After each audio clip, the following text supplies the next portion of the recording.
The Shadow on the Blind and Other Ghost Stories by Louisa Baldwin. Almost everyone, it has been said, would be angry if anyone else reported that he believed in ghosts, yet hardly anyone, when thinking by himself, wholly disbelieves them. Walter Bagehot. The Shadow on the Blind. Harbledon Hall had stood empty for 7 years. For 7 years no smoke had issued from its chimneys telling of the cheerful hearth within, no voice or laughter had been heard under its roof, no footstep coming or going across its threshold. A straggling growth of ivy and Virginia creeper, that covered the walls and veiled the windows, made the front of the house look forlorn and neglected, as the face of a sick man who has grown a ragged beard during a long illness. The windowsills were green with the drip of rain from the spouts choked with decaying leaves, and the brickwork was stained with dark patches of damp. The birds had built their nests undisturbed in every gable and projection of the roof, and in the wide chimneys, secure from danger of being smoked out of their comfortable quarters. And within the house, though man had withdrawn his presence from it, other tenants were in possession. Rats and mice held revels in the empty rooms and passages, that resounded with the patter of their feet, the squeak of their voices, and the nibbling of their teeth. In the dead of night, bold as they had grown, they scared themselves by catching in wires that set bells ringing and echoing through the house, and an army of rats would rush helter-skelter down the great staircase, bounding over one another's backs in their panic, as we see them depicted in illustrations of the famous history of Dick Whittington and his cat. If desolation reigned in Harbledon Hall, its gardens were returning to a state of savage nature, and the rank growth of weeds choked and overtopped the flowers and shrubs. No seeds had been sown, no lawns mown, no hedges clipped or tree or bush pruned, in 7 long years, and the once orderly gardens had become a tangled thicket, where the fairy prince might seek the sleeping beauty.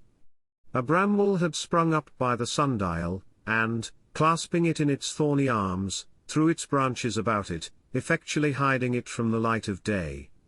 The stone basin of the disused fountain had become a nursery of young frogs, that hopped, swam, and croaked undisturbed, and nature was endeavoring to re-establish her sway where man had withdrawn his cultivating and restraining hand.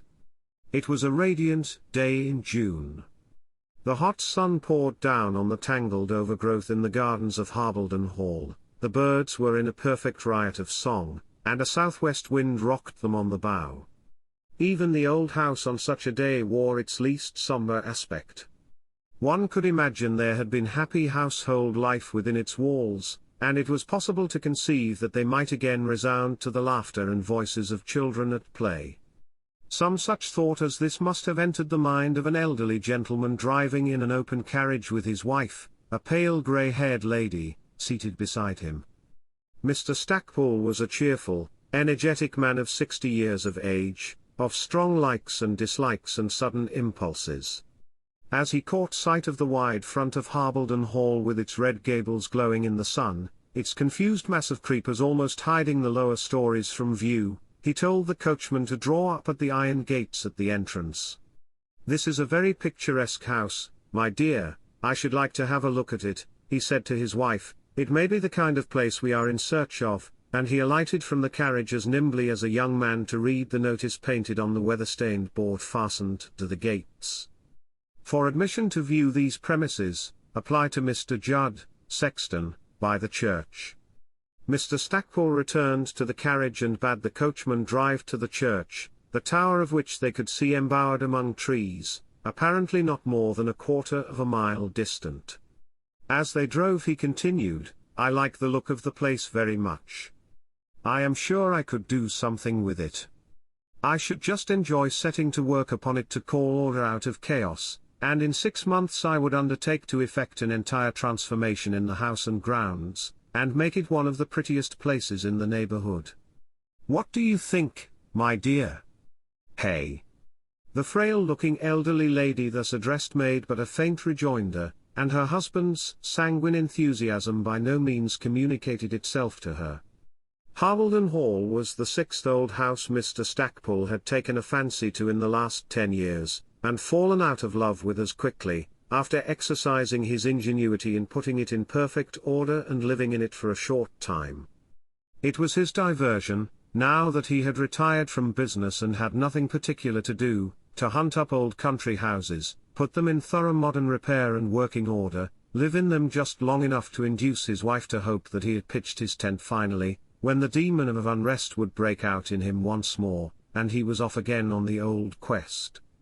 This hunting of houses, catching them, and then letting them go, that he might pursue game of the same kind elsewhere, was naturally more entertaining to Mr. Stackpole than it could be to his wife and daughter. But the elder lady was patient and philosophic, and when her daughter said petulantly, "Oh, Mamma, what a shame it is that we have to be dragged about the country like this. We have not been a year in this lovely house, and Papa is tired of it already, and looking out again for some tumble-down old place to put that in good order, and leave it to, I suppose." Mrs. Stackpole would reply, "Never mind, Ella. Papa must do as he thinks best.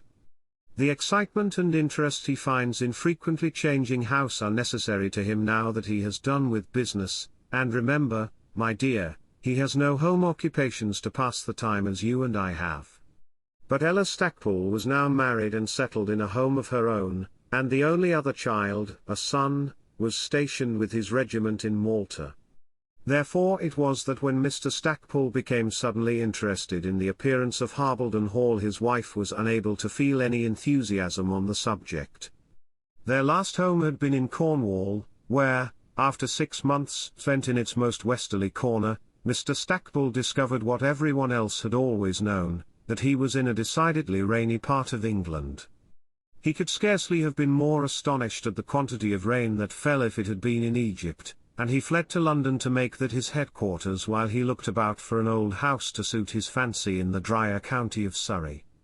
And on this bright June day he and his wife were driving through the fair country, house hunting, and the more dilapidated a house looked, provided that his experienced eye saw capacities of improvement about it, the more attractive it appeared to Mr. Stackpole, as affording wider scope for his particular form of genius. His was a costly hobby, and strangers reaped the benefit of his lavish outlay on houses he perfected, tired of, and left so soon. Mr. Judd, the sexton, was found without difficulty, for indeed he was a conspicuous object, sitting in a large armchair by his cottage door reading the newspaper, and taking an occasional sip from a glass of cold brandy and water that stood beside him on the window-sill.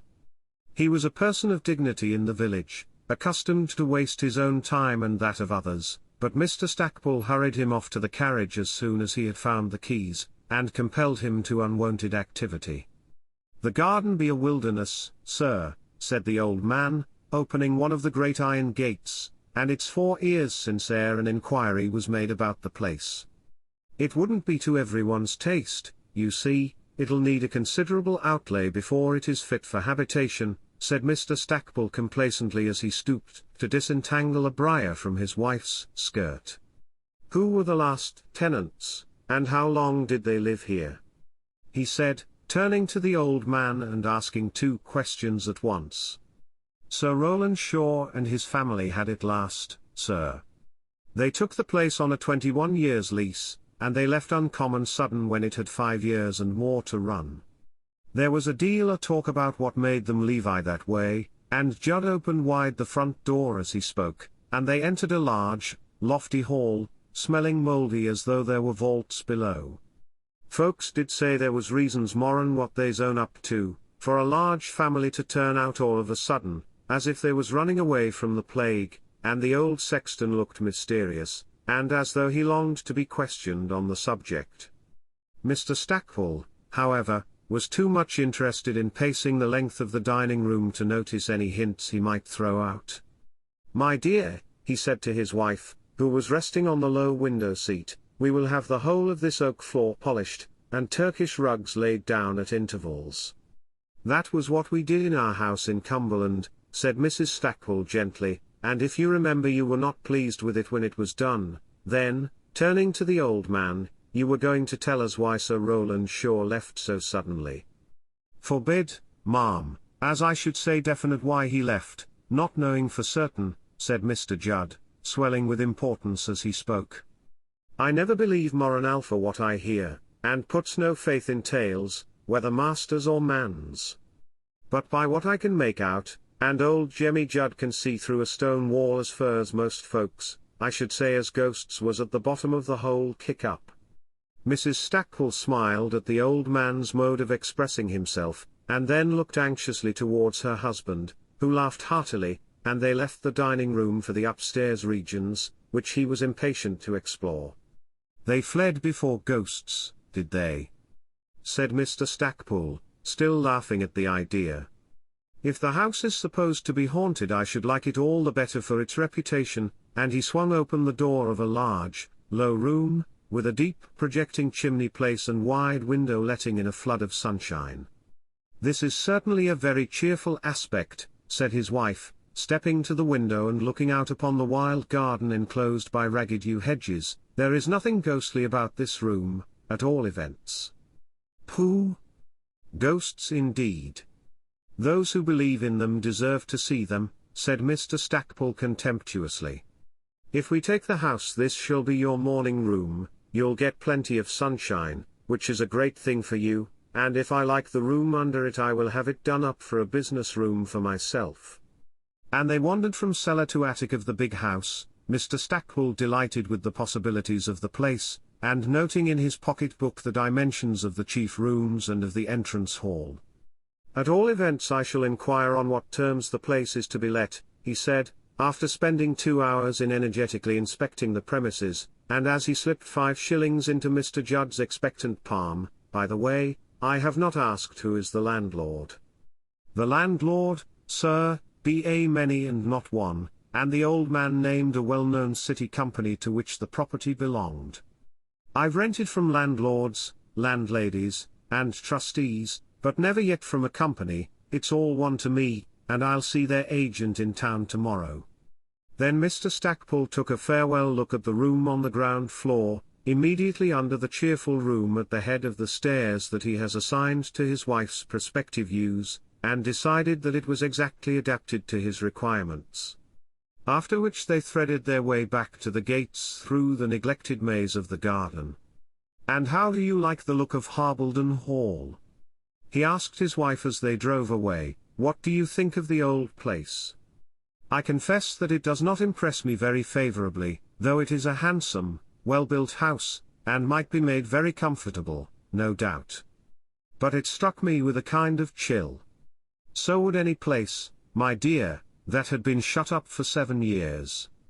I feel it in my back now. I wish it may not mean an attack of lumbago for me." Mrs. Stackpole smiled at the literal interpretation of her words. "I don't mean that kind of chill, but a sort of depressed foreboding feeling that I have never had before in any of the houses that you and I have been over together, and their name is legion."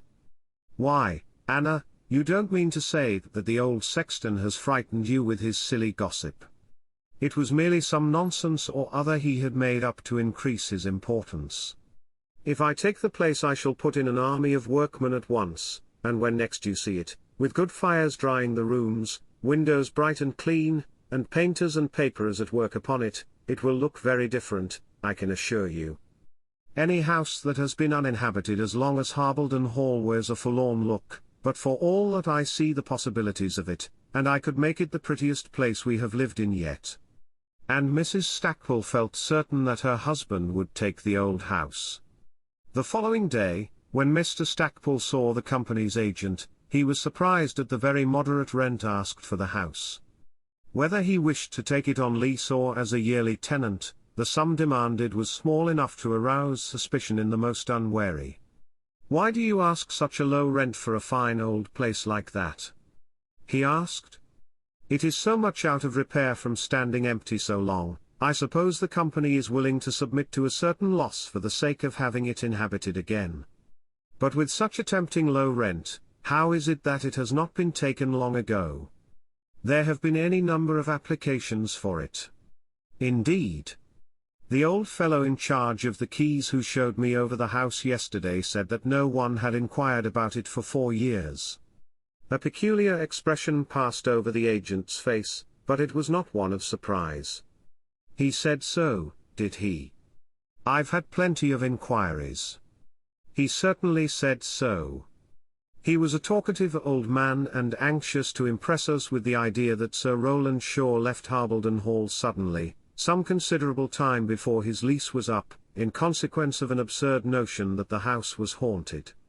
Now, personally, I care nothing about it, but my wife is sometimes nervous, and I thought I would ask you if you know anything of any unusual circumstances connected with his leaving so abruptly. Judd is a chattering old fool. Did he tell you anything definite about it himself? Asked the agent. Nothing whatever, but he said some nonsense about ghosts driving them away from the place. Of course there was an absurd story that got about at the time. It was some hocus-pocus about a magic lantern, I believe, got up by the young fellows to frighten the servants, with pictures of a skeleton on a sheet hung up somewhere or other. The whole thing was a stupid practical joke, only too successful, for the scare spread to the ladies of the house, and of course Sir Rowland had to leave. They made the place too hot for him, and the agent laughed uproariously. I remember all about it now that you ask me. The young Shaws got up the panic for their own purposes. They found the country too slow for them, they wanted to live in London, so with the simple apparatus of a magic lantern, and a sheet they frightened the family back into town, and got what they wanted. Naturally Sir Rowland used not to speak of it when he found it out, for no one is proud of being made a fool of. And now, my dear sir, he said, with an air of great candour, you know as much about this childish folly as I do myself. It has been magnified into something wonderful, till we've had that tempting property on our hands for all these years in consequence. Mr. Stackpole was pleased and amused with the agent's frank explanation of the basis of Mr. Judd's mysterious allusions, and he and his wife laughed at it together over their dinner in the evening. Mrs. Stackpole was now willing that her husband should take Harbledon Hall, which he did as a yearly tenant, with the right of taking the property on a lease if at the end of 3 years he felt inclined to prolong his stay. Then began the delightful bustle that Mr. Stackpole so loved, the drying, warming, painting, lighting, decorating and furnishing of the house, the taming and reclaiming of the garden, the stubbing up of old lawns and laying down of new turf, the cleaning and re-gravelling of weed-grown paths. Such an army of workmen was engaged that Mr. Stackpole calculated that in less than 5 months the house would be ready to go into, and the gardens be looking clean and bare in their winter tidiness. It must be finished by the middle of December, he said, that I may keep Christmas here with my family, and if every man has done his work well, and is out of the house by the 12th of December, I will give each a bonus on his wages and a Christmas supper to you all. No wonder that the workman caught something of Mr. Stackpole's enthusiasm, and that every time he brought his wife to see what was going on she was astonished with the progress made. All their friends were informed of the lucky find of the old house in Surrey, and invitations were issued long before for a series of entertainments, dances and private theatricals they intended to give at Harbledon Hall in the following January, when their daughter, Mrs. Beaumont, and her husband would be staying with her parents.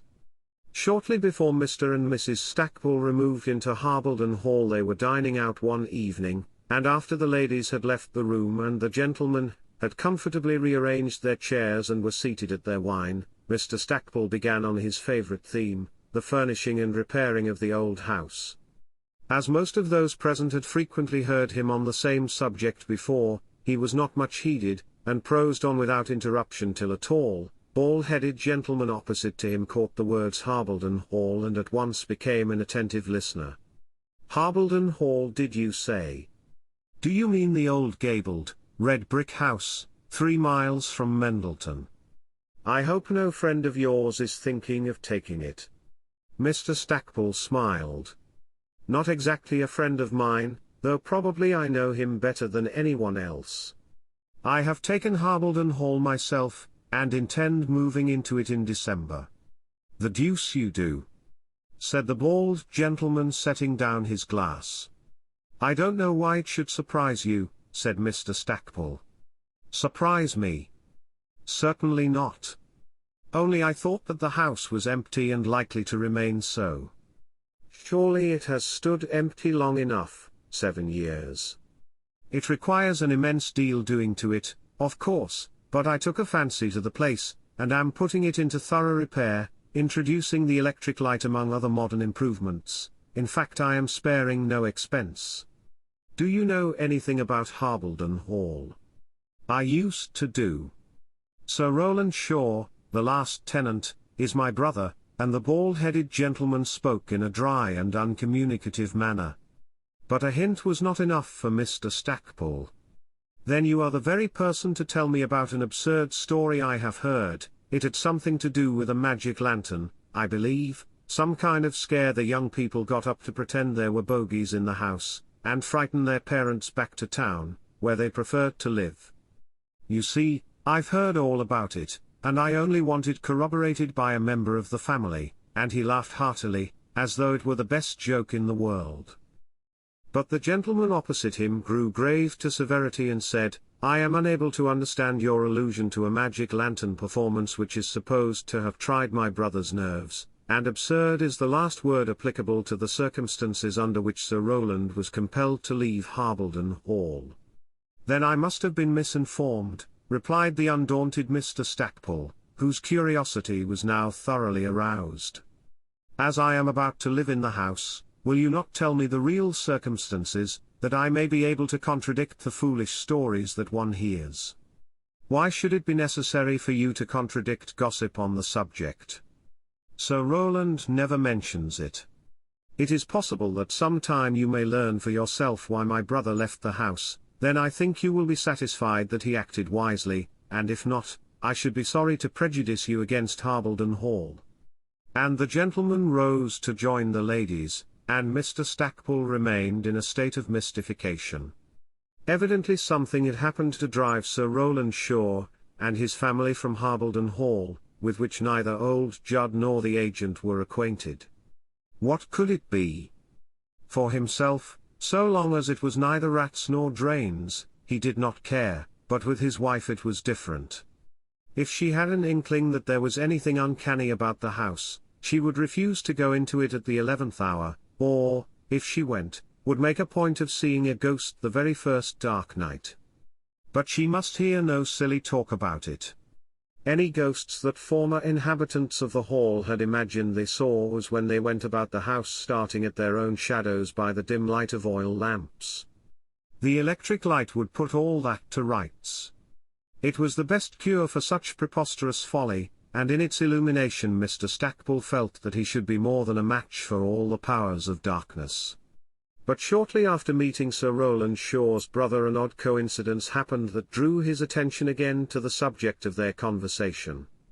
Mrs. Stackpole had written to her son at Malta telling him that his father had taken an old house in Surrey with which he had fallen in love, how beautifully he was fitting it up, that they expected to keep Christmas in it, and that it was at Harbleton Hall they hoped to welcome him on his return to England.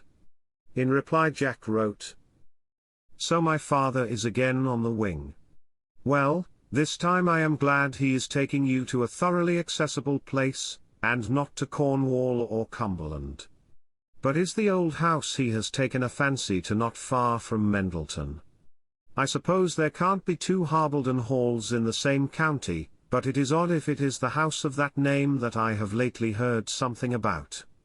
There was a young civilian out here for his health, he has gone to Egypt now, and he told me that his uncle, Sir Rowland Smith, or some such name, had been fairly driven out of an old house in Surrey by ghosts. I'm sure he called it Harbleton Hall, and he said that his uncle was not in the least a nervous man, but it was more than he could stand, and he had to leave. I wish now that I had asked him all about it, but he was such a dull chap, nothing he said interested me, so I lost the chance of learning particulars. Don't be timid, dear mother. Let me tackle the bogies when I come home, I should enjoy nothing better. Mrs. Stackpole did not like this at all. It produced an eerie and creepy sensation, and her husband took care not to increase her discomfort by telling her of his conversation with Mr. Shaw. It is odd, my dear, very odd, he said, in his most cheerful tones, and we are obliged to admit that, somehow or other, someone or other received some sort of a fright at Harbleton Hall. Nothing can be more vague, yet that is all that is known about it. A pity the whole silly business was not inquired into on the spot, for of course it would admit of a perfectly simple solution. Very likely one of the maids had supped rather more heavily than usual on cold pork, and in a paroxysm of indigestion walked in her sleep. Someone saw her in her white nightgown, took her for a ghost, and got up a scare, for it is always easier to cry out than to investigate. And there you have the history of a ghost story in a nutshell, my dear, in a nutshell. The workmen were punctually out of Harbledon Hall on the day agreed upon, and as punctually received their pay and Christmas supper, and the house was ready for the reception of the new tenant, with the good wishes of all who had helped to prepare it for him. Mr. Stackpole arranged that his family should arrive after dark, that he might surprise his wife with the electric light in every room and passage, and introduce her to her new home under its most cheerful and attractive aspect. As they approached the house both Mrs. Stackpole and her daughter exclaimed with delight, and Ella said it was too pretty to be real, it was like something on the stage. From every window, from the basement to the garrets, streamed the pure radiance of the electric light, undimmed by curtain or blind, sending shafts of light far into the surrounding darkness. From the porch the white light illumined the drive like a cold sunshine, and showed every pebble on the ground and every twig on the bare boughs. "There, my dears," said Mr. Stackpole triumphantly, as he led his wife and daughter into the brilliant hall, "this is how modern science drives away foolish fears of darkness by turning night into day. No one could be nervous or afraid of ghosts in a house like this." "No, indeed, the thing would be impossible," replied Mrs. Stackpole, her daughter, and son-in-law in confident chorus. Christmas was kept with much festivity at Harbledon Hall, and it was impossible to say who was most delighted with the house, the host or hostess, or the guests under its hospitable roof. Each was charmed with his own room, but Mrs. Stackpole's morning room was the general favourite, and afternoon tea was frequently taken there in preference to the more stately drawing-room. The grandchildren played in the empty rooms upstairs on rainy days, and every evening watched the miracle of lighting the house with the electric light with breathless interest. They regarded Grandpapa as a light-producing wizard, so that something of awe was mingled with their wildest frolics, and they did not dare to open the door of his own particular room, which was respectfully called the study, though its principal use was to smoke in, or to take a quiet nap in before dinner. It was the end of January, and the Stackpoles were daily congratulating themselves on their good fortune in meeting with a house so perfectly suited to their requirements, when they wound up their festivities with a fancy ball. Several young people were staying in the house for the occasion, who were to depart the day after the ball, leaving their host and hostess for the first time alone in their new home. Numbers of guests were coming from a distance, many of whom had accepted the invitation out of curiosity, as a dance afforded a good opportunity of spending a night under cheerful auspices in a house with the reputation of being haunted. All their entertainments had so far been successful, but the last was to be the best, and Mr. and Mrs. Stackpole threw their whole souls into the preparations to ensure its complete success. The room was charming, the floor perfect, the band that came from town the most renowned of the season. The costumes to be worn were of no special period or country, and the Stackpoles themselves set an example of reckless catholicity in the matter, the hostess being dressed as Queen Elizabeth, and her husband as an admiral of the fleet of today, while Mr. and Mrs. Beaumont figured respectively as a Japanese lady and Spanish matador. By the time that the guests had arrived, clad in the garb of all ages and countries, the ballroom appeared to contain such a motley throng as only the Day of Judgment could bring together. Here an ancient Greek danced with a Swedish peasant, and the Black Prince with a female captain of the Salvation Army, and there a clown and a nun waltzed gaily past Mahomet and a ballet girl. The electric light was a greater novelty then than it is now, and the guests were loud in their admiration of the fairy palace appearance of the house as they approached, and of its brilliance within. Mr. Stackpole was as delighted as a child with a new toy, and led his friends about showing them how, by merely turning a button on the wall, he could plunge a room in darkness, or flood it with radiant light. Dancing was kept up with great spirit till the small hours, and as the clock in the hall chimed 3:15, the old house resounded to the half-sad and wholly romantic strains of a waltz by Waldteufel. The guests who came from a distance had begun to depart, and Mr. Beaumont stood in the porch laughingly seeing Lady Jane Grey and Flora MacDonald into their carriage. Just then a maid gave a message to one of the footmen for Mrs. Beaumont, who sat fanning herself near the door of the ballroom. "If you please, nurse says Master Harry won't go to sleep till he sees you, ma'am. Tell nurse I will come directly," and, excusing herself to the lady who sat next to her, she slipped out of the room. In the hall she met her father as he was entering his study. "I'm going to put this miserable encumbrance by," he said, smiling and flourishing the Admiral's cocked hat, which he had gallantly carried the whole evening to his great inconvenience. "And I am on my way to the nursery to see little Harry," and Mrs. Beaumont ran upstairs, singing softly to the sweet music that came floating from the ballroom below. Mr. Stackpole laid his hat on the table, and looked at the clock on the mantelpiece. 3:15. "I'm tired, and the young people ought to be. Hey ho! I'd rather give 10 dinners than 1 dance," and he sank into a low chair by the fire, yawned profoundly, stretched his legs out before him, and closed his eyes. Sleep fell upon him instantly, and for a few minutes he was lost in its depths. Light and sound had ceased to exist for him, his brain was steeped in silent darkness. Mr. Beaumont still stood in the porch, the servants had returned to the house, and he was alone. It was a mild winter's night. He flung a cloak over his shoulders, and stepped into the open air. "I shan't be missed for 5 minutes," he said to himself, "while I smoke a cigarette," and he walked briskly along a broad path some 30 yards from the house, from which he had a perfect view of Harbledon Hall. And very pretty its cheerful brightness looked against the dark background of star-set sky. Brilliant rays of light shot from the undraped windows, and those that had the blinds drawn down showed the outline of objects in the room thrown upon them in shadow, as clearly as from a magic lantern. Involuntarily, he raised his eyes to the window of Mrs. Stackpole's sitting room, and stood rooted to the spot. 2 figures as clearly defined as silhouettes were visible on the pure square of the blind, the shadows of an old man and a young man struggling together.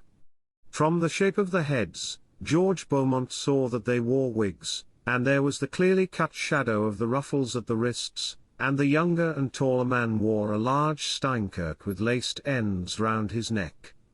At first he thought that they were guests dressed in the costume of the early Georgian period, though how they had gone upstairs into that room, or why there was a deadly struggle between them, he did not know. But wonder and speculation were swallowed up in terrified interest as he watched the course of the brief conflict. The elder and shorter man, who stooped considerably, appeared to be unarmed, and seized the younger man by the throat, when he shook himself free, stepped quickly back, drew his sword, and, plunging forward on his right foot, ran his opponent through the body.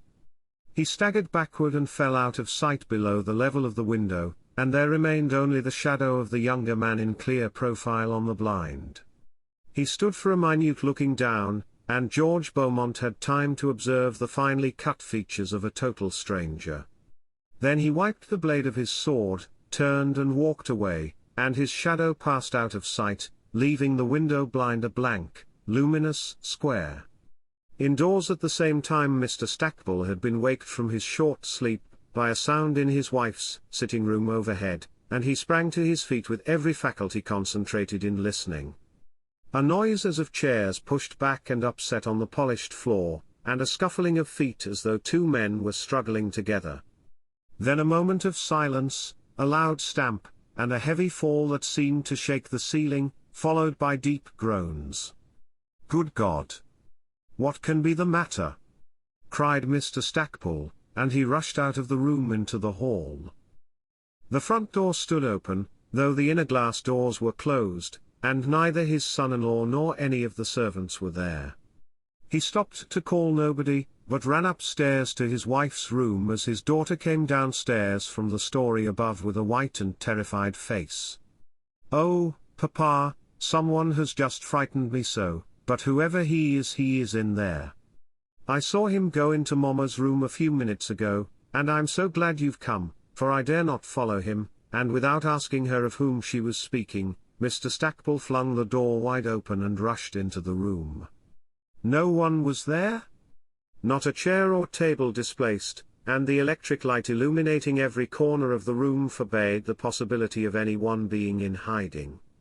"It is the most extraordinary thing," he exclaimed, wiping the moisture of terror from his brow as he spoke.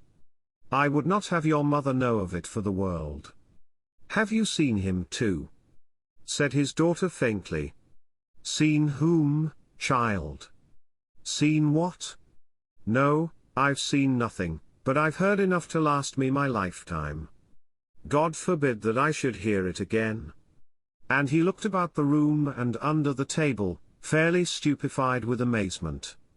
"He passed me on the stairs just as I came out of the night nursery," said Mrs. Beaumont, anxious to tell her experience without waiting to hear her father's. "A tall young man ran quickly by me dressed in a blue coat, with ruffles at the wrists and a great laced cravat and a wig tied with ribbon at the back. He carried a long thin sword in his hand. At first I thought it was Arthur Newton, who wore a powdered wig like his this evening, but I remembered his coat was black, and that he left early. When I saw his face it was a stranger's, and he looked cruel and passionate. I followed him till I saw him go into this room and shut the door after him." "Then where the devil is he now?" said Mr. Stackpole. "This is some miserable practical joke, but I'll get to the bottom of it and be even with them yet. I'll get to the bottom of it." And as he spoke the door that he had taken the precaution to close burst open, and his son-in-law entered in his matador's dress, pale and breathless, as if the bull had turned and given him chase. "Oh, George, have you seen him too?" said his wife. "Did you hear anything?" asked Mr. Stackpole. "Sit down, man, you are trembling like a leaf. There were two of them, an old man and a young man, in this room a minute ago. In God's name, who were they, and why did you not stop them before murder was done?" he said excitedly. Mr. Stackpole grew quiet and self-collected at the sight of his son-in-law's agitation. "Pull yourself together, George, and tell me what you mean. There is something up tonight that needs explaining. But where are they?" "They were in this room, and if you were with them you must have witnessed what happened, or if you only came upstairs this minute, you must have met the young man leaving the room. The old man will never stir again," and he lifted the tablecloth and looked under the table. "How come you to speak confidently of who was in this room a few minutes ago, when you were downstairs all the while?" asked Mr. Stackpole. "I was smoking a cigarette in the garden after seeing the Westons off, walking in the broad path, when I looked up at Mama's sitting-room window and saw the shadow of two men on the blind, shown up by the electric light as clear and sharp as in a magic lantern. I saw their profiles perfectly, but I did not know their faces. They wore wigs tied behind, and ruffles at their wrists, and the younger, taller man, as I saw by the shadow, had a laced steinkirk round his neck. They struggled together, and the old man grasped the young man by the throat. But he tore himself free, drew his sword and ran him through the body, then moved away, and left the blind a blank sheet of white. Good God! And I heard it all in my room below, the struggle and the fall, and deep groans," said Mr. Stackpole. "And I met the young man, if it was anything human, he passed me on the stairs," said his daughter, seizing her father by the arm. "Oh, Papa, Harbledon Hall is haunted, people were right about it. Do let us leave this dreadful place tomorrow." And the concluding notes of the Walterfell waltz sighed through the house as she spoke. Mr. Stackpole shook his head. "I don't know how that is to be done, for your mother must not be frightened. For heaven's sake try to look as if nothing had happened. We shall be missed downstairs, I'll go, and you two must manage to bid our guests good night decently, and not to alarm those who remain till tomorrow." We must rouse no suspicions. George, fetch Ella a glass of champagne, it will do her good. Oh, don't leave me alone!" cried Mrs. Beaumont like a frightened child. "Then I'll send wine up for you both," said her father, "and mind, you must follow me directly." Mr. Stackpole rejoined his guests, who had not missed him, and had begun the last dance with as much freshness and enjoyment as though it were the first in the evening. At length all the guests had departed except those composing the house party, and the ladies retired, leaving the gentlemen to have a smoke in the billiard-room. "You don't look very well, Beaumont," said a young man dressed as a Tyrolean peasant, as he lit a cigar and looked up at his friend's pale face. "It's nothing, only waltzing makes me giddy," and he mixed himself some brandy and soda. One by one the guests bade good night and left the room, till there remained only Mr. Stackpole, his son-in-law, and Mr. Liston, a gentleman with very long legs, wearing tights that displayed them to advantage. "Did your father-in-law know when he took Harbledon Hall that it was supposed to be haunted?" he said in a low voice to Mr. Beaumont. Mr. Stackpole happened to hear the question and replied to it himself. "We heard some foolish gossip on the subject, for of course no place stands empty so long without legends being invented to account for the fact. But I am not the man to listen to vulgar chatter. I took the house, and have been highly delighted with it." And Mr. Beaumont could only admire his father-in-law's admirable self-possession. "Just so, and the electric light is the true cure for the supposed supernatural. Of course you know how suddenly Sir Rowland Shaw left the place." "Oh yes, we've heard all about that," said Mr. Stackpole, forcing a laugh. "Do you know, I doubt whether you have heard all about it, at least if you have, you must be a cheerful sort of person if you can laugh at it," said Mr. Liston. "Why, of course the whole thing was a foolish practical joke, something connected with a magic lantern, if I remember rightly." "Magic lantern? I never even heard the word mentioned." "No, if you care to hear the truth about it, I think I can tell it you. I've lived in the county all my life, and I know the story of Harbledon Hall by heart. I only wonder you don't. I should not tell it you now if I thought it would make you nervous, but since you've put in the electric light, and done up the house in such cheerful modern style, the whole place is changed, and anyone might enjoy living here." "Let us hear the story," said Mr. Stackpole abruptly. "I see I've roused your curiosity.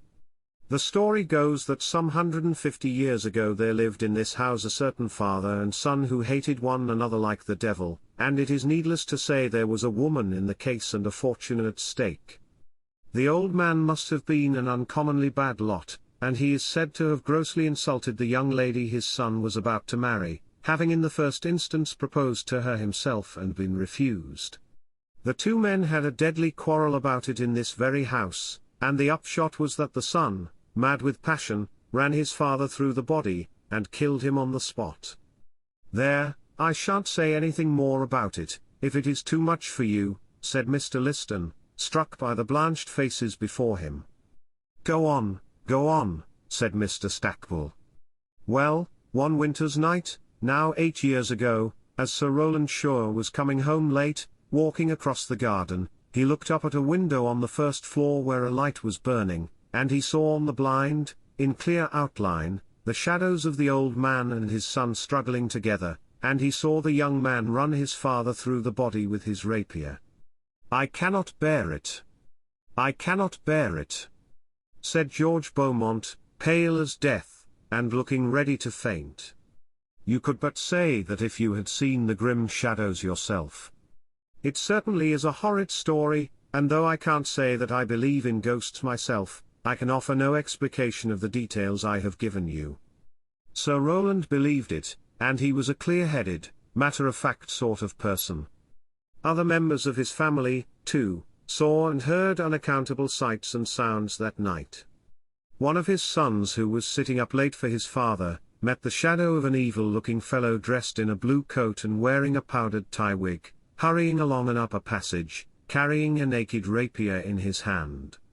And Lady Shaw was waked by a sound in the room next hers, which was the room where the shadows were seen on the blind, a sound of struggling and upsetting of chairs, followed by a heavy fall and deep groans. Now, if only one person had thought he had heard or seen unaccountable things, Sir Rowland would have made the best of it and stayed on at Harbledon Hall, but, by Jove! When three rational beings are each an eye or ear witness, it becomes intolerable. Whether you believe in ghosts or not, you can't put up with a thing like that. By heaven, you can't, that's true," said Mr. Stackpole, wiping his moist brow. "And now, Liston, that you have told me this, I'll tell you something in return. I and my family leave Harbledon Hall tomorrow for the precise reasons that drove Sir Rowland Shaw out of it 8 years ago. Never. As sure as I'm alive we leave here tomorrow. I must find some reason for our sudden flight, but go we must, and I cannot have my wife alarmed. I would not spend another night in the house for the world," said Mr. Beaumont. "But, my dear Mr. Stackpole, I hope that nothing that I have said leads you to make this extraordinary resolution. Your imagination is excited by what you have heard. There cannot be any cause why you should leave this charming place that you have just fitted up to your own taste," said Mr. Liston soothingly. "The story you have told us has only helped to explain what we already know. I tell you that this very night, not a couple of hours ago, in the blaze of the electric light, and with the house full of company, Beaumont, my daughter and myself have seen and heard the sights and sounds that drove Sir Rowland Shaw out of Harbledon Hall, and we leave tomorrow, or rather today, for it is nearly 6 o'clock now, never to spend another night under this accursed roof." And Mr. Stackpole's voice shook as he spoke. "I have only to request," he added, "that you will treat this communication as confidential, for neither Beaumont nor I shall care to speak or to be spoken to about what has occurred tonight." Where was Mr. Stackpole's intelligent curiosity on the subjects of ghosts, and what had become of his courage? The one had been satisfied and the other daunted, and he had not the slightest desire to remain and investigate the mystery. At late breakfast Mrs. Stackpole was shocked by the appearance of her family. It would have been difficult to say which was most pale and haggard, her husband, her daughter, or her son-in-law. They made the poor excuse that late hours did not suit them and that dancing knocked them up, and she told them that they looked like young children who had been to their first pantomime the night before. When the last guest was gone Mrs. Stackpole saw that there was something seriously amiss with her husband, and was at a loss to account for his changed humour. "My dear, we will go up to town with George and Ella," he said, with quick decision. "Impossible," replied his wife calmly. "You, of course, will go if you like to do so, but I really cannot."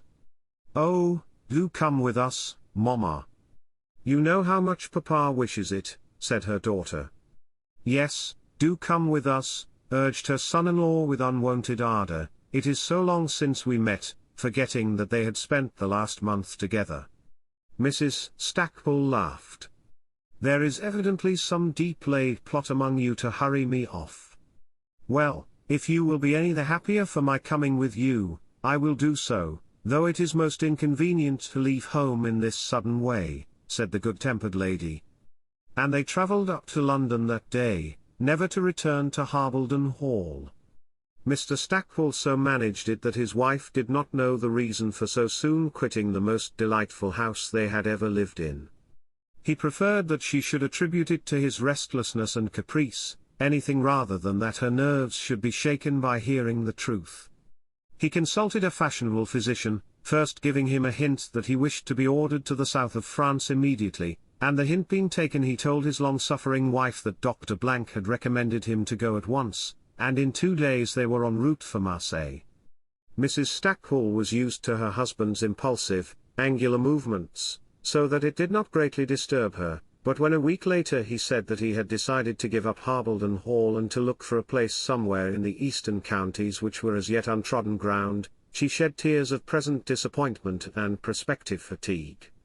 When the much-enduring lady had dried her eyes and her husband had enumerated to her in detail every reason but the real one for which he was leaving their beautiful home, she said, "My dear, if I did not know better, I should be forced to believe that you too had seen the ghost that frightened Sir Rowland Shaw out of Harbledon Hall 8 years ago."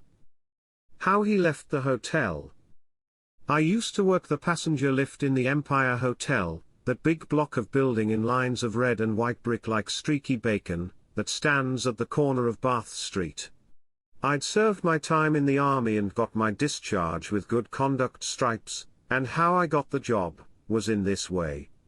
The hotel was a big company affair, with a managing committee of retired officers and such like, gentlemen with a bit of money in the concern and nothing to do but fidget about it, and my late colonel was one of 'em. He was as good-tempered a man as ever stepped when his will wasn't crossed, and when I asked him for a job, "Mole," says he, "you're the very man to work the lift at our big hotel. Soldiers are civil and businesslike, and the public like 'em only second best to sailors. We've had to give our last man the sack, and you can take his place." I liked my work well enough, and my pay, and kept my place a year, and I should have been there still if it hadn't been for a circumstance, but no more about that just now. Ours was a hydraulic lift. None of them rickety things, swung up like a pole parrot's cage in a well staircase, that I shouldn't care to trust my neck to. It ran as smooth as oil, a child might have worked it, and safe as standing on the ground. Instead of being stuck full of advertisements like a omnibus, we'd mirrors in it, and the ladies would look at themselves, and pat their hair, and set their mouths when I was taking 'em downstairs dressed of an evening. It was a little sitting room with red velvet cushions to sit down on, and you'd nothing to do but get into it, and it'd float you up, or float you down, as light as a bird. All the visitors used the lift one time or another, going up or coming down. Some of them was French, and they called the lift the ascensor, and good enough for them in their language no doubt, but why the Americans, that can speak English when they choose, and are always finding out ways of doing things quicker than other folks, should waste time and breath calling a lift an elevator, I can't make out. I was in charge of the lift from noon till midnight. By that time the theatre and dining out folks had come in, and anyone returning later walked upstairs, for my day's work was done. One of the porters worked the lift till I came on duty in the morning, but before 12 there was nothing particular going on, and not much till after 2 o'clock. Then it was pretty hot work with visitors going up and down constant, and the electric bell ringing you from one floor to another like a house on fire. Then came a quiet spell while dinner was on, and I'd sit down comfortable in the lift and read my paper, only I mightn't smoke. But nobody else might neither, and I had to ask furrin gentlemen to please not to smoke in it. It was against the rule. I hadn't so often to tell English gentlemen. They're not like foreigners, that seem as if their cigars was glued to their lips. I always noticed faces as folks got into the lift, for I've sharp sight and a good memory, and none of the visitors needed to tell me twice where to take them. I knew them, and I knew their floor as well as they did themselves. It was in November that Colonel Saxby came to the Empire Hotel. I noticed him particularly because you could see at once that he was a soldier. He was a tall, thin man about 50, with a hawk nose, keen eyes, and a grey moustache, and walked stiff from a gunshot wound in the knee. But what I noticed most was the scar of a sabre cut across the right side of the face. As he got in the lift to go to his room on the 4th floor, I thought what a difference there is among officers. Colonel Saxby put me in mind of a telegraph post for height and thinness, and my old colonel was like a barrel in uniform, but a brave soldier and a gentleman all the same. Colonel Saxby's room was number 210, just opposite the glass door leading to the lift, and every time I stopped on the 4th floor number 210 stared me in the face. The colonel used to go up in the lift every day regular, though he never came down in it, but I'm coming to that presently. Sometimes, when we was alone in the lift, he'd speak to me. He asked me in what regiment I'd served, and said he knew the officers in it. But I can't say, he was comfortable to talk to. There was something standoff about him, and he always seemed deep in his own thoughts. He never sat down in the lift. Whether it was empty or full, he stood bolt upright, under the lamp, where the light fell on his pale face and scarred cheek.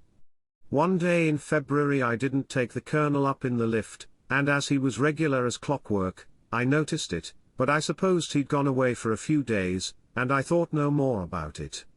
Whenever I stopped on the 4th floor, the door of number 210 was shut, and as he often left it open, I made sure the Colonel was away. At the end of a week I heard a chambermaid say that Colonel Saxby was ill, so thinks I, that's why he hadn't been in the lift lately. It was a Tuesday night, and I'd had an uncommonly busy time of it.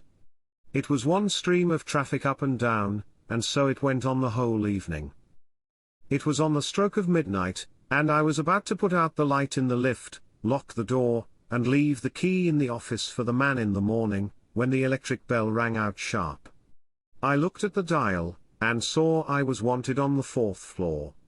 It struck 12 as I stepped into the lift. As I passed the 2nd and 3rd floors I wondered who it was that had rung so late, and thought it must be a stranger that didn't know the rule of the house. But when I stopped at the 4th floor and flung open the door of the lift, Colonel Saxby was standing there wrapped in his military cloak. His room door was shut behind him, for I read the number on it. I thought he was ill in his bed, and ill enough he looked, but he had his hat on, and what could a man that had been in bed 10 days want with going out on a winter midnight?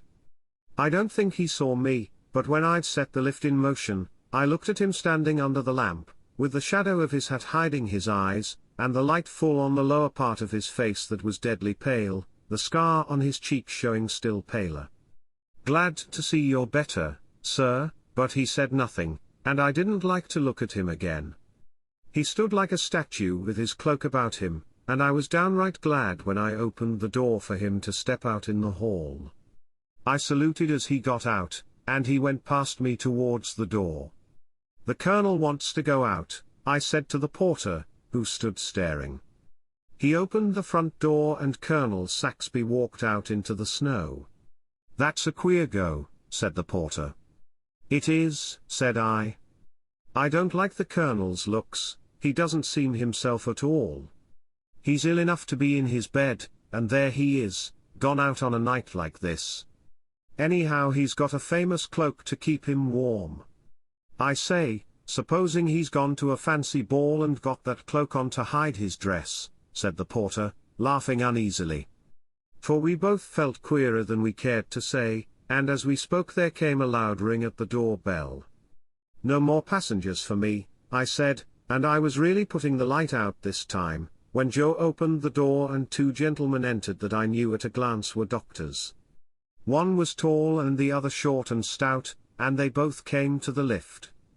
"Sorry, gentlemen, but it's against the rule for the lift to go up after midnight." "Nonsense," said the stout gentleman, "it's only just past 12, and it's a matter of life and death. Take us up at once to the 4th floor," and they were in the lift like a shot. When I opened the door, they went straight to number 210. A nurse came out to meet them, and the stout doctor said, "No change for the worse, I hope?"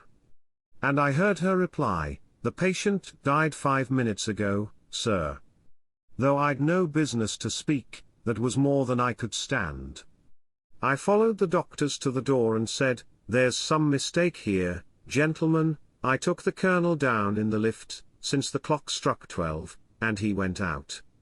The stout doctor said sharply, "A case of mistaken identity. It was someone else you took for the Colonel." "Begging your pardon, gentlemen, it was the Colonel himself, and the night porter that opened the door for him knew him as well as me. He was dressed for a night like this, with his military cloak wrapped round him." "Step in and see for yourself," said the nurse. I followed the doctors into the room, and there lay Colonel Saxby looking just as I'd seen him a few minutes before. There he lay, dead as his forefathers, and the great cloak spread over the bed to keep him warm that would feel heat and cold no more. I never slept that night. I sat up with Joe, expecting every minute to hear the Colonel ring the front door bell.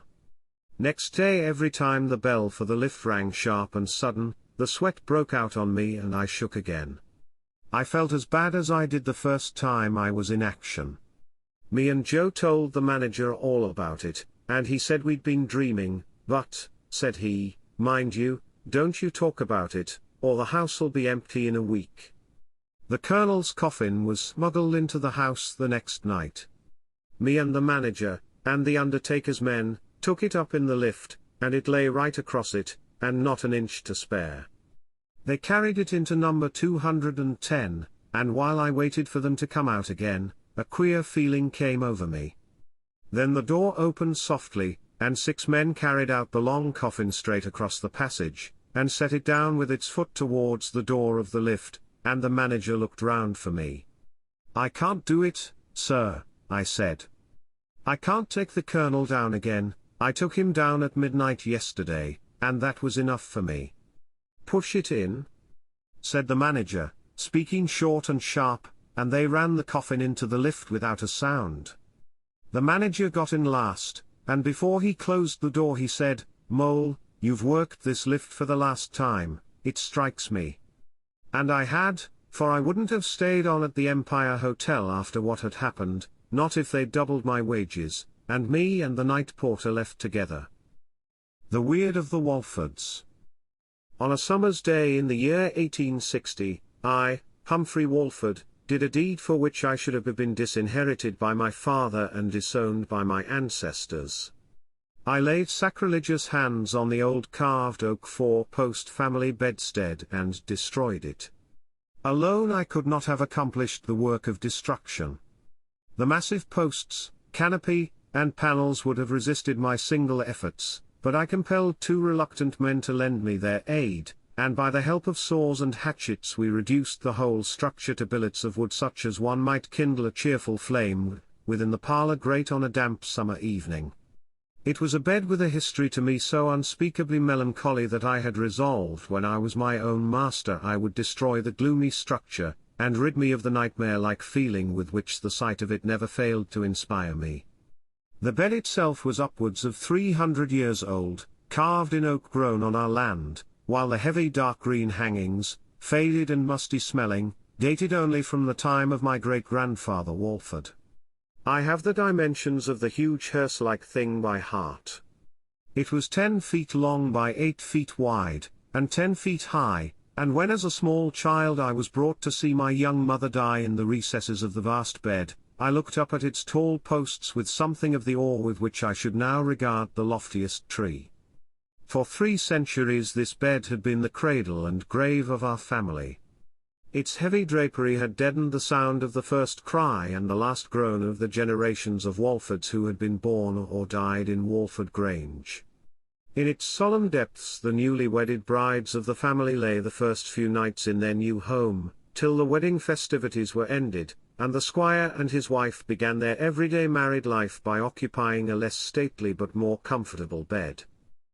I knew the history of the gloomy old piece of furniture as family tradition had preserved it for 3 centuries. 10 Squire Walfords had either died in that bed or had lain on it after death awaiting their burial.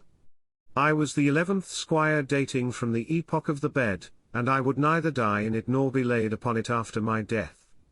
And to make sure of this there was no way but now, in my youth and strength, to fall upon it with hatchet and saw and utterly destroy it. I did not fear death more than my forefathers, but I resented being bidden by family tradition and custom to die in a given spot.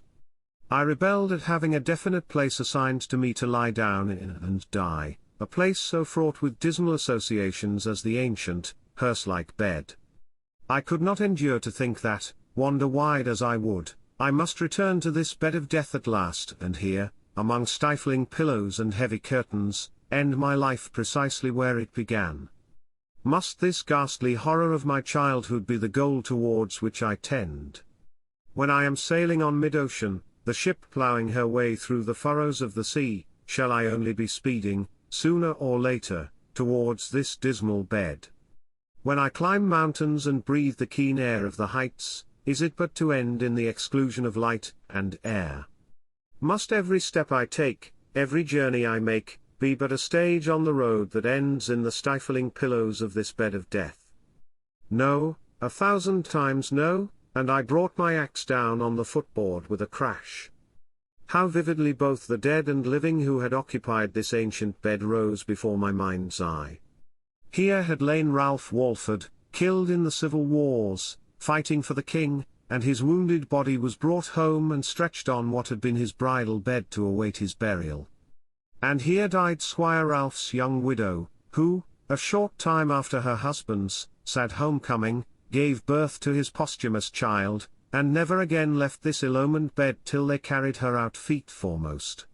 Ralph Walford's brother Heneage, the next squire, thought to make the old bed festive with gold and crimson hangings, to forget that his brother's corpse had lain on it, his orphan child been born in it, and his widow died in it, and by the upholsterer's wit to convert a hearse into a bridal bower. Brighter times came to our family with the Restoration. We had spent our blood and treasure in the king's cause, for which he did not suffer us to go unhonoured, for shortly after his joyful restoration his gracious majesty was travelling within 10 miles of Walford Grange, and, the weather proving stormy, and there being no other royalist house of consideration near, he made shift to pass a night under the roof of his faithful servant Heneage Walford. My father often told me the history of that memorable visit, as it had been handed down from generation to generation.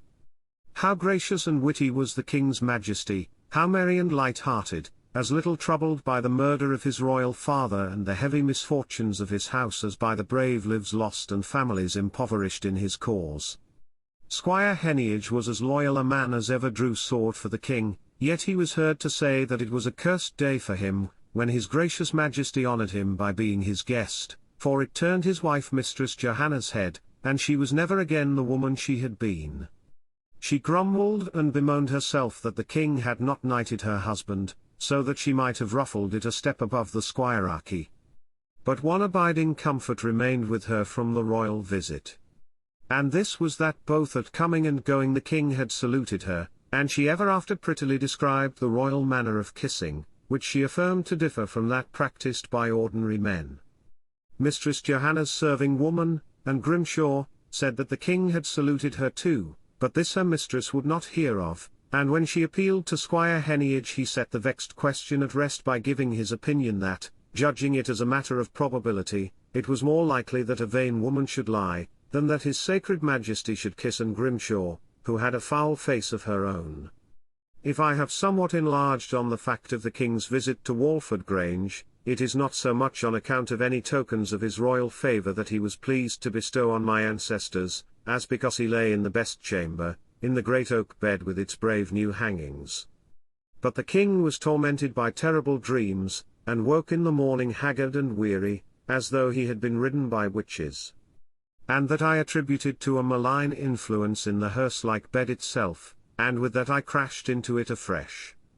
I had long promised myself this fierce destructive joy, when I in my turn should be master of Walford Grange.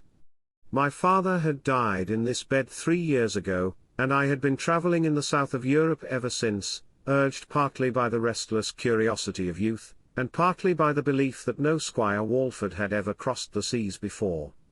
Some younger sons and thriftless members of our family, in pursuit of the fortune denied them at home, had ventured into foreign lands, but the head of the house never. My father met any wishes or arguments I advanced on the subject of travel by a statement that seemed to him conclusive, that a man sees enough in his own country that he can't understand, without going abroad to complete his confusion.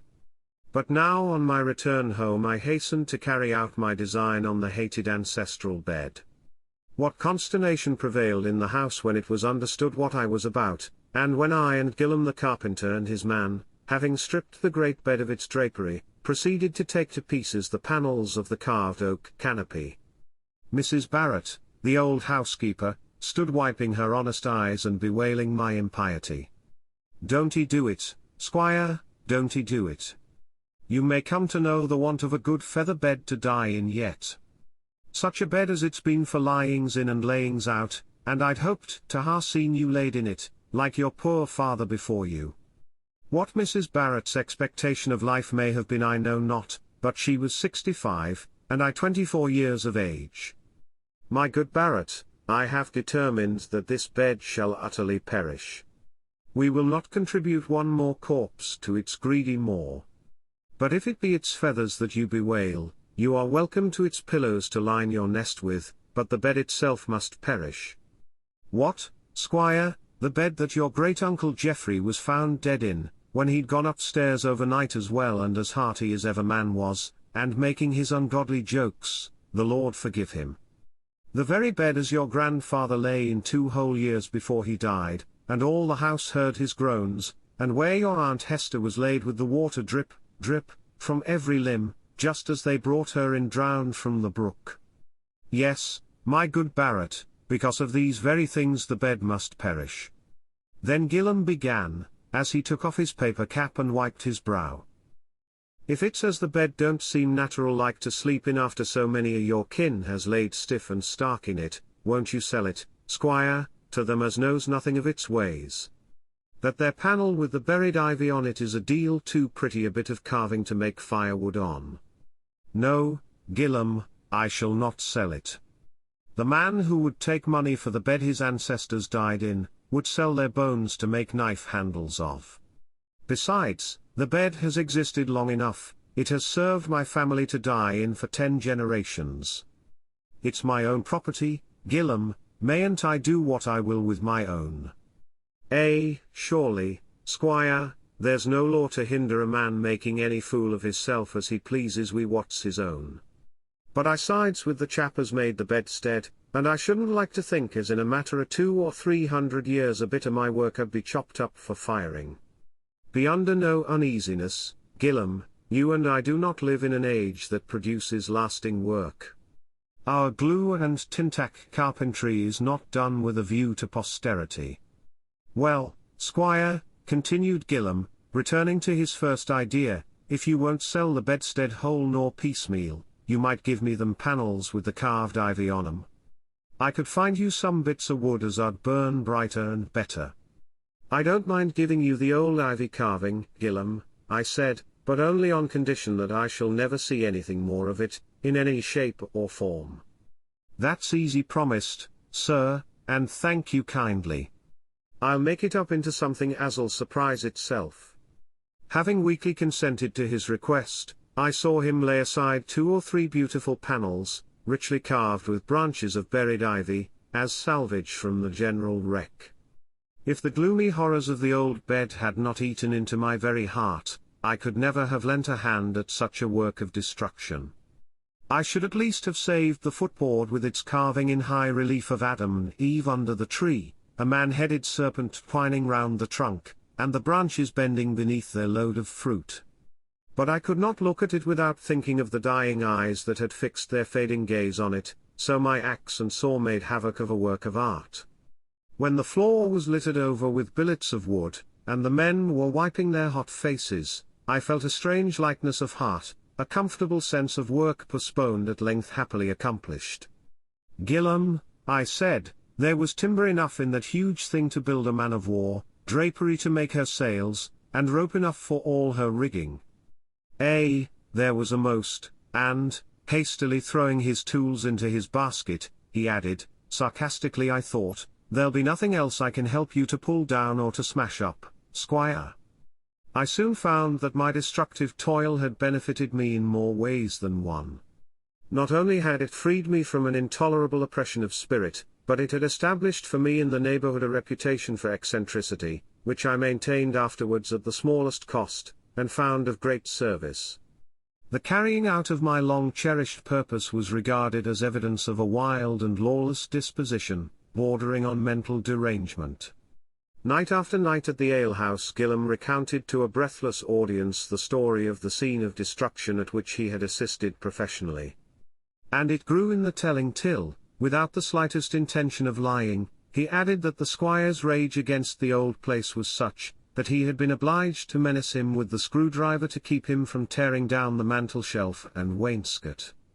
I was evidently a man whom it was not wise to thwart or contradict.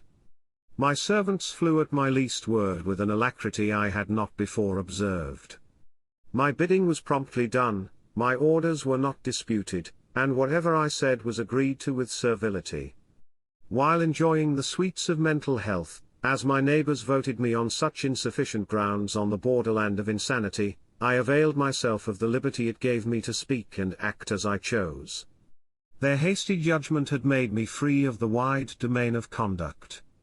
There was nothing I could do, however extravagant, but was clearly shadowed forth in the destruction of the ancestral oak bed. I began to grow lonely in Walford Grange.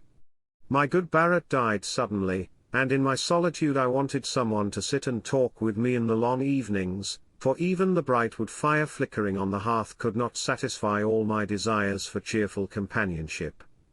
I should not have wished to marry if I had had a brother to live with me, to share my thoughts and occupations, and who would himself marry, and preserve the name. But I was the last of the family, and I did not mean to let an ancient race die out. I began seriously to think of marrying, though whom, I had not an idea, for so far I had not seen the woman I should care to marry, nor could I suppose that anyone looked with an eye of favor upon me. But when a man makes up his mind to marry, and sets out on his travels by land and sea, resolved never to return to his home till he brings a wife with him, it would be hard if he could not effect his purpose. It happened that I met with my wife unexpectedly, and where I should have thought I was least likely to meet her, in a log house in the far west of America. Her name was Grace Calvert, and she was only 18 years old, fair and fresh as an unfolding flower, and full of the high spirits and delight of life suited to her age and her free and simple bringing up. I fell in love with her at first sight, and we were married after a short courtship, for I had obtained the object of my travel, and my little wife was wild with curiosity and impatience to see England. She had a most romantic conception of the land of her forefathers, and delighted me by her belief that every village in England contained a church, vast and venerable as Westminster Abbey, and was engirt with hills crowned by frowning fortresses. Grace had never seen houses built either of brick or stone, and had I not been able to show her a photograph of Walford Grange, it would have been impossible to give her any idea of an object so strange that there was nothing within the narrow limits of her experience with which to compare it. Her imagination was greatly stirred by the picture of the old house. Not a detail escaped her, from the fluted chimneys to the stone seats in the wide porch. The oriel windows, with their diamond panes, pleased my young wife more than anything, and especially she admired the broad windows of the best bed-chamber, in which some 2 years before I had wrought my destructive will on the ancestral bed. The room was now bare and stripped of furniture, and since Mrs. Barrett's death I had kept it constantly locked. Grace was fascinated with the position of the room, with its large window over the porch, looking down the avenue of limes by which the house was approached, to the open country, and the line of low hills that bounded the horizon. "That room must be lighter than those on the ground floor," she said. "See how the upper story projects and throws a shadow over the lower rooms. We will make it our sitting room, will we not?" The request gave me a strange sinking of heart, and I felt that not even the society of my young wife could induce me to live in the room that had so long contained the hearse-like bed. I temporized with her in a vague manner, neither granting nor denying her request. I begged her to wait till she could see for herself how much better adapted to the comfort of daily life were the rooms on the ground floor than those on the upper story. In all her short life, Grace had not been further than 20 miles from the spot where she was born, and I feared lest taking her away from all she loved, and from everything with which she was familiar, might prove too keen a pain. There was a brief tempest of tears at parting with the dear ones she was never to meet again, but it was an April shower succeeded by smiles. Each outburst of weeping was of shorter duration, and the sunny intervals between them were longer, till in a few days Grace was her bright self again. The excitement of the journey was so overwhelming as to swallow up every other feeling. We reached our home one November afternoon, as the setting sun looked out through a rift in the clouds, and his level beams lighted up every casement with a red glow. As we drove up the leafless avenue, heavy drops fell from the bare boughs overhead, and Grace, clinging to my arm, said in a frightened whisper, "Oh Humphrey, that light in the window is not like sunshine. It looks as if your old house was on fire. And raising my eyes I caught for one moment the full effect of the illusion. But, the sun sinking into his bed of cloud, the red glow faded from the windows and left them dark and dim. "Welcome, my darling, to your English home," I said, and I took my little wife by the hand and led her up the wide oak staircase, and before we sat down to our evening meal I had taken her over the house from garret to basement, preceding her, candle in hand, through the darkening rooms. She expressed unbounded admiration for the house and its furniture, but the old family portraits and pictures excited her utmost enthusiasm, for Grace had never seen anything more venerable or older than her grandparents and the log house in which she was born. When her raptures had toned down sufficiently to allow her to eat a little, and we were seated at supper in the oak parlor, my little wife suddenly said, "Humphrey, there ought to be a ghost in a house like this." "Why should there be?" I asked, while I smiled at her extreme gravity. "Because so many generations of men and women cannot have been born and died in this house without leaving some trace of themselves for us who come after, and I saw that works of fiction had penetrated into the far west, for Grace had certainly been reading romances." "I object to talking about ghosts at supper," I said. "Breakfast is the best time for such conversation, and not a word should be uttered on the subject later than 12 o'clock at noon," and I rose, and taking one of the candles with me, and holding it so as to throw the light on a dark painting over the mantel-shelf, I asked, "Do you know who that is?" My little wife looked earnestly at the portrait, with her head inclined dubiously, and with a puzzled expression of face. "I am not surprised that you do not know who that dark sinister-looking man is, for the backwoods of America are not hung with portraits of Charles II.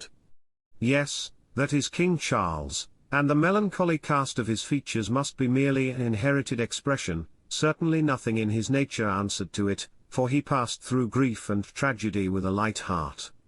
He once spent a night in this very house. We have the tradition of his visit, with many quaint details, preserved to this day."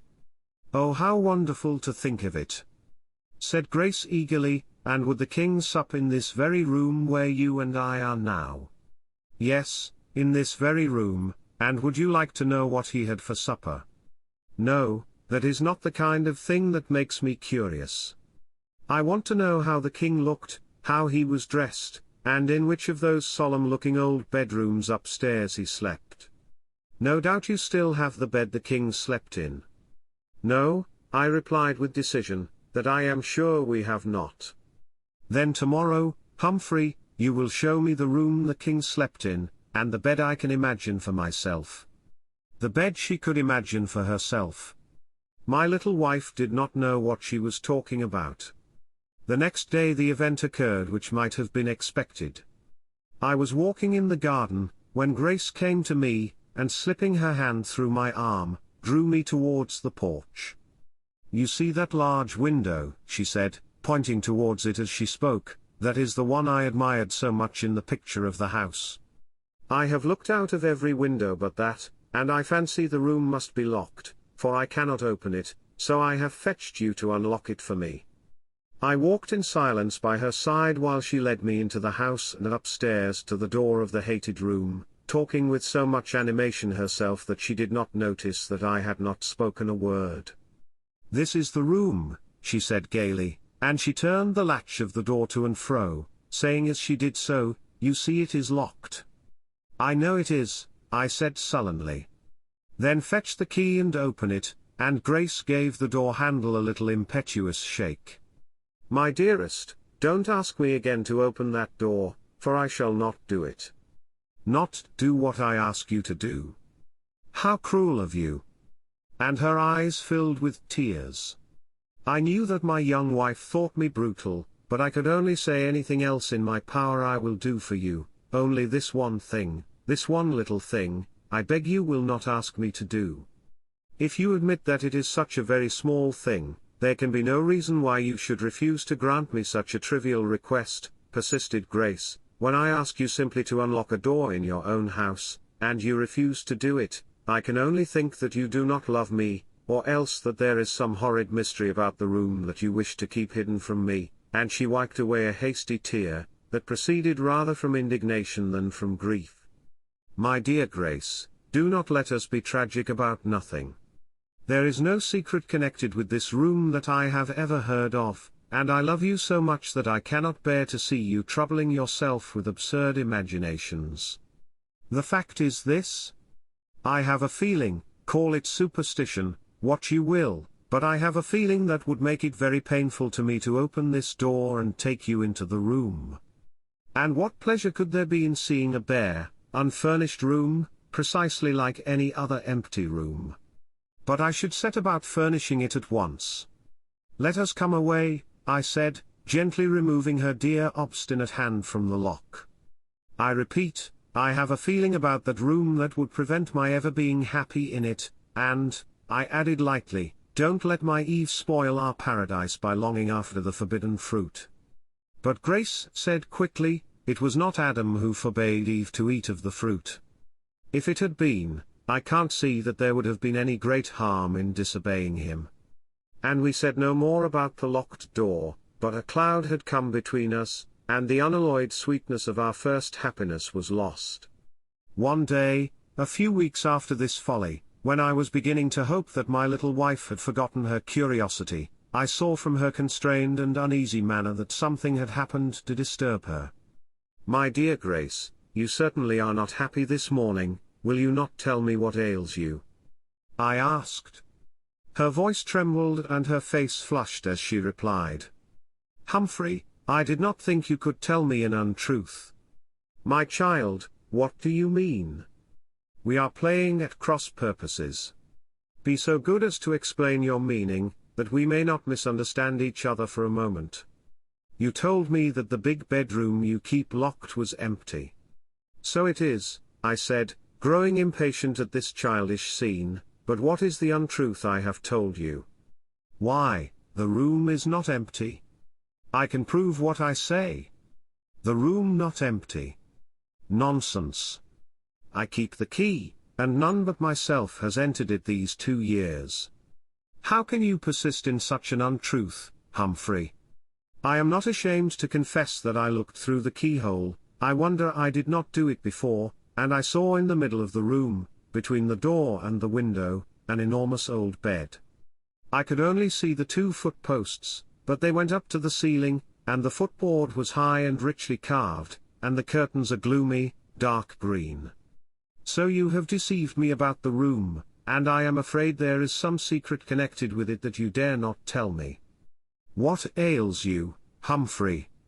And my wife rose with a terrified exclamation, for I thought I was fainting, and all the life seemed to have gone out of the air. "Grace," I said, when I had shaken off the sense of oppression, "let us go at once to that unlucky room, and settle this preposterous dispute. You say that the room has furniture in it, I say that it is empty. We will see which of us is right, and then we will never mention the subject again," and I asked my wife to come with me and assure herself that the room was, as I said, absolutely bare and unfurnished. My hand shook as I turned the key, and, flinging the door open till it strained on its hinges, we entered the room together. Grace shrank back with a low cry, and covered her face with her hands. "Where is it gone to, the great bed that I saw standing on this very spot? I cannot have been deceived. Oh, Humphrey! Why do you play me such cruel tricks? You terrify me?" "My little wife," I said, assuming an air of cheerfulness I was far from feeling, "this comes of what I must call your overweening curiosity. If my dear girl had been content to let me keep this door locked, she would not have grown so curious that her little brain is almost turned, and she has taken to seeing housewifely spectral illusions of domestic furniture. Depend upon it, what you think you saw was nothing but the creature of your own imagination, that has dwelt so long on the idea of furnishing the room that you have only to peep through the keyhole, and, hey, presto! The thing is done, and beds and tables start forward at your bidding. But henceforward you can enter the room as often as you like, only we will not live in it, and I will not have it furnished. This appeared to satisfy Grace, and though I could not fully persuade her that the great bed she had seen when she peeped through the keyhole was an illusion begotten of curiosity and a lively imagination, yet with the door of the room unlocked, she felt that she had some control over any tricks I might play her in the future. I was deeply disturbed by what she had told me. I had not breathed a word to my wife about the destruction of the ancestral bed. Mrs. Barrett was dead before we were married, and I had changed my servants since her death, and, as we saw nothing of our neighbors, Grace could not have heard from anyone of the ghastly old bed, which nevertheless she had accurately described to me. I could never tell her the truth now. It would shake her nerves, and impress her with the idea that there was something weird about the house. I wished I had not destroyed the old bed. Better far that she should have known the gloomy reality than behold a presentment of it that was neither an embodiment of memory nor a vivid picturing of it from imagination. I tried if I could summon up a like hallucination, but in vain. Though my memory of the ancient bed was perfect, and every detail stamped on my mind, never could I call it up before my external vision, however earnestly I tried to do so. Grace completely regained her accustomed cheerfulness, and in the spring was busy making 1,000 little preparations for the expected arrival of an infant, which was to surpass any yet born into this world. I could hardly believe the gentle obstinacy of my wife, when, after all I had said about the empty room, she asked one day if she might not make it into a nursery. "Do you not remember, dear, that I said we would not furnish that room?" I said. "Oh, of course, not furnish it, a nursery needs no furniture, but it is much the most cheerful and sunny room in the house." And again I had to appear inhuman and refuse my little wife a trivial request. One morning as I sat in my room busy with my accounts, Grace came to tell me that she was going to drive to the county town, some 8 miles distant, for a round of shopping, such as her soul loved. I said that if she would wait till the next day I should be able to take her myself, but she tapped the barometer on the wall, that had stood for some time at set fair, and assured me it would rain tomorrow, and that she must avail herself of the fine weather today. So away drove my self-willed darling, nodding a gay farewell as the carriage drove away from the house. Grace returned late in the afternoon in the best of spirits, bringing with her an enormous package, such as none but a country woman, or one, like my little wife from the far west, would dream of bringing with her in an open carriage. It must have broken the coachman's heart to drive with it through the streets of the county town. "What in the name of wonder have you brought home with you?" I asked. "Ah," she said, laughing, "it is a trial for your curiosity now. Anything else you may ask me I will tell you, only I cannot let you know anything about this mysterious package." "Then have it put out of sight," I said, "or depend upon it I shall find some hole in the wrapper to peep through. You ought to know what a devouring passion curiosity is." As the unwieldy bundle was carried upstairs, its cover slipped aside and revealed a pair of black oak rockers. But I said nothing. Grace should tell me her little secret in her own way, and at her own time. We thought ourselves the happiest creatures in the world when our little son Heneage was born. The gloom that brooded over the house from the death of many generations was lessened by the joy of birth, and my young son's life was like the sprouting acorn that sends up its vigorous shoot through the earth, fed by the fallen leaves of 100 autumns. On the 3rd day of our happiness my wife sent for me, and told me she had a very pretty surprise for me. I can tell you all about the big mysterious package now. It was a beautiful old-fashioned cradle that I bought in Carlion from a man called Gillam, who keeps an old furniture shop here. I fell in love with it at once, for I knew how well it would suit this house with its old oak. Gillam said he could swear it was old work. In fact, he said it was originally part of a fine old bedstead a poor mad gentleman in the neighborhood actually destroyed in a fit of frenzy, but he was lucky enough to secure a portion of the wreck, and made it up into that cradle, and baby looks lovely in it. I'm afraid I gave a great deal of money for it, but one does not meet with such a beautiful thing every day, and the nurse removed a screen from before the cradle, that its beauties might burst upon me suddenly, and with the more effect. Cold drops stood on my brow as I recognized, in the high sides and head of the cradle, the carving of ivy branches and berries I had so madly given Gillam when I destroyed the old bed. "I thought you would have been so pleased," said Grace, disappointed by my silence as I stood spellbound, my eyes following every line of the hated carving. "I thought you would have been so pleased to see baby in a cradle really worthy of him." But I could not speak, I was oppressed by a sense of coming doom. "It is very unkind of you," said Grace. "I had prepared a pretty surprise for you, and instead of being pleased, you stand and sigh and look as if you saw a ghost. Nurse, take baby out of his lovely cradle, we must get him a common wicker thing to lie in instead." And the nurse did as her mistress bade her, and lifted little Heneage from his cradle of death, for while we talked the child had slept his feeble life away. I have no memory of what happened day by day during the few weeks following. It was one consuming fear lest my wife too should die.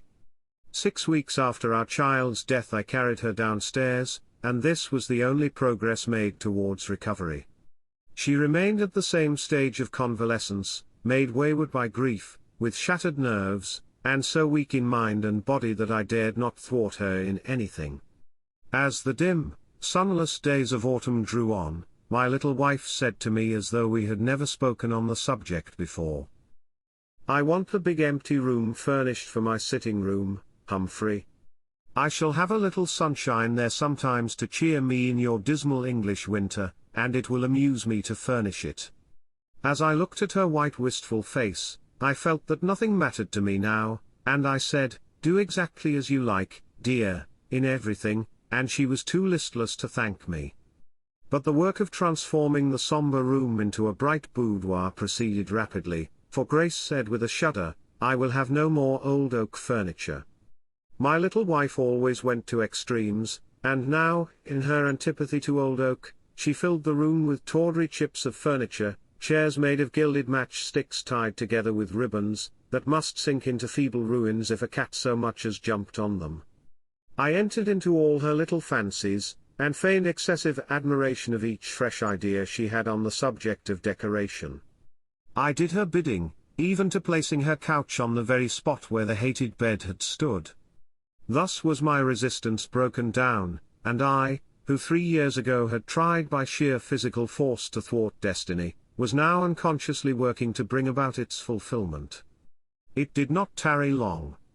One gloomy November afternoon, Grace lay on her couch covered with soft shawls, and the window curtains were drawn back to give as much light as possible.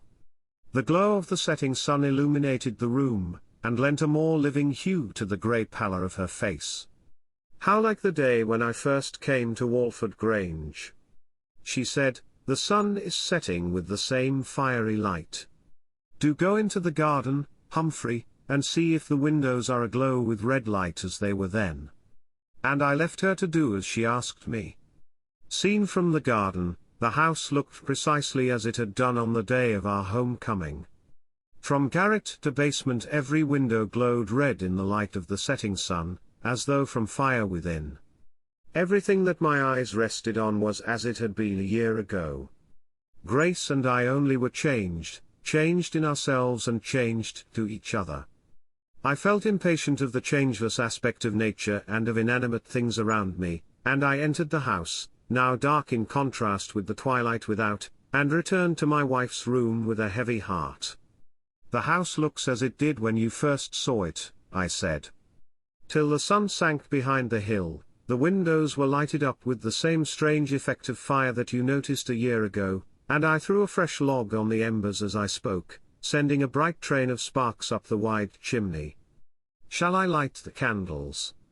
I asked, turning towards my wife's couch. "The room is growing dark." But there was no reply. I was speaking to the dead. In vain I had balked the old bed of its prey, for there on the very spot where it had stood for 3 centuries and generations of my ancestors had died, the wife of the last of the Walfords lay dead. I buried my sweet Grace by our little son, and on the night of the funeral, alone in my desolate home, I conceived the idea of freeing myself for ever from the horror of darkness that had fallen on Walford Grange. I sent every servant away. I would have the house and my sorrow to myself. When I was assured that I was alone in the house, I went rapidly from room to room in a strange exultation, speaking aloud and flinging open doors and windows till the cold night air rushed through chambers and passages, and curtains and hangings flapped in the wind. When I destroyed the old bed of death, I said, I thought to restore joy and brightness to Walford Grange. But I should have destroyed not it alone, but the room in which it stood, and the very house of which it formed a part. Never more shall man dwell in this house glutted with death. Never more shall the voice of the bride and bridegroom be heard in its chambers, or footsteps of children be heard on its stairs. Never more shall fire, subdued to harmless household use, be kindled on its hearth, but fire untamed in its ferocity shall devour the accursed pile. And I seized the burning log from the hearth and threw it on the couch where Grace had died. Carrying a lighted brand, I sped from room to room of the doomed house, leaving in each a fiery token of my presence, and then, descending the wide staircase, where flickering shadows were cast from every open door, and the silence was broken by the crackling sound of flames, I let myself out into the darkness, closing the heavy door behind me with a crash. On through the cold damp air I ran, the moon through a rift in the clouds guiding me by her fitful light, till, drawing her shroud around her, she left me again in darkness. Not once did I turn to right or left or look behind me till I had gained the summit of the hills that bounded the valley. Then I stood and turned to take a last look at the home of my fathers. Just then the moon, issuing forth in cold splendor from her bed of cloud, shed a solemn lustre far and wide. And I saw for the last time the house of my birth, the cradle and grave of my race, and every window from basement to garret glowed with fire, no mere reflected glare, but red from the raging fire within, and keen flames darted from the casement of the room above the porch. I stood long to watch the fire of my own kindling, till when a sudden burst of light and leaping splendor of flame showed me that the gabled roof had fallen in, I shouted, took off my hat, and waved a last farewell to Walford Grange.